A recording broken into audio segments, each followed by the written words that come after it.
My name is Megan Hoffman, and I created Essentially, a minimalist finance app that allows users to consider where they spend their money and decide if each expense is essential or non-essential.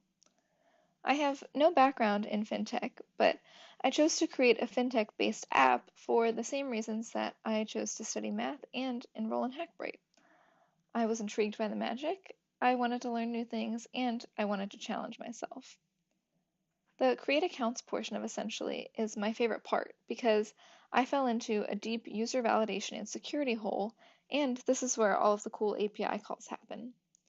Each of the fields in this form, aside from first and last name, are checked against my Postgres database to ensure there are no duplicates.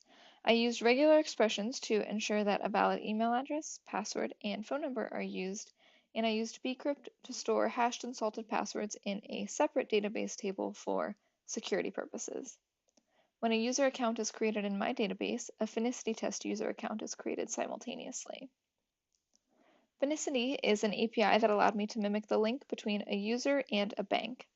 Using this API was one of the biggest challenges I faced because every single API call is dependent on the call before it.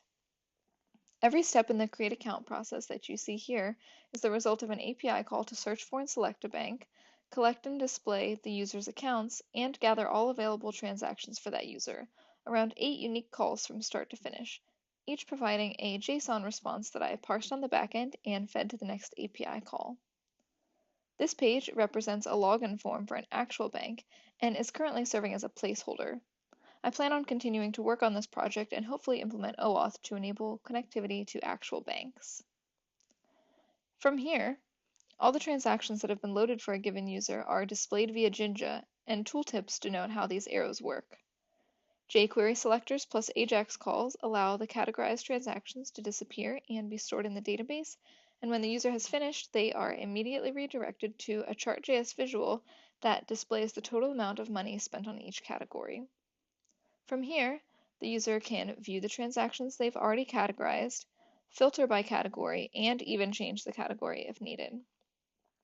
One perk of the Finicity API is that nearly all of its paid features are enabled in a limited capacity for test accounts. No point in paying for it if it wasn't essential. Once a user is activated, daily transaction aggregation occurs, providing new transactions for categorizing and organizing.